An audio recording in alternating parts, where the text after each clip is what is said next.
त्रिपुरासुर की कहानी। प्राचीन काल में 3 असुर भाई थे, तारकाक्ष, विद्युन्माली और कमलाक्ष। ये तीनों महाबली, तपस्वी और अत्यंत अहंकारी थे। उन्होंने ब्रह्मा जी की घोर तपस्या की।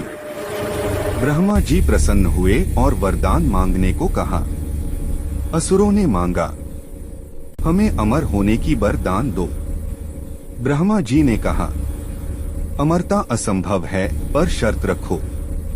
तब असुरों ने चालाकी से वरदान मांगा। 3 अलग अलग नगर पुर होंगे, एक सोने का, एक चांदी का, एक लोहे का।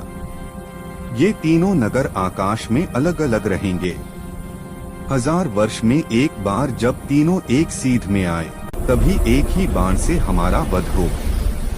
ब्रह्मा जी ने वरदान दे दिया। तीनों असुरों ने अपने अपने नगर बना लिए, जिन्हें त्रिपुर कहा गया। उन्होंने देवताओं, ऋषियों और मानव लोक पर अत्याचार शुरू कर दिए। यज्ञ रुक गए, धर्म डगमगाने लगा। देवता भयभीत होकर भगवान शिव की शरण में पहुँचे।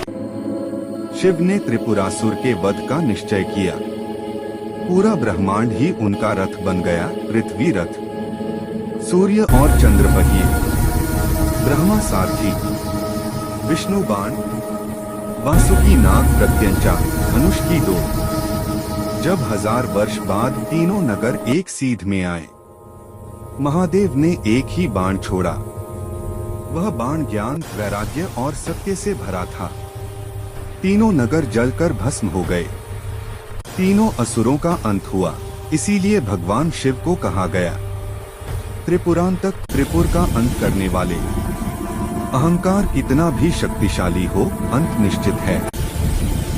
तपस्या बिना विनम्रता विनाश लाती है। जब अधर्म बढ़ता है, तब महादेव स्वयं हस्तक्षेप करते हैं।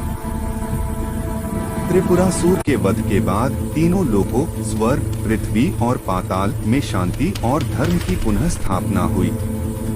देवताओं ने भगवान शिव का स्तुति, वंदना की और उन्हें त्रिपुरारी कहा।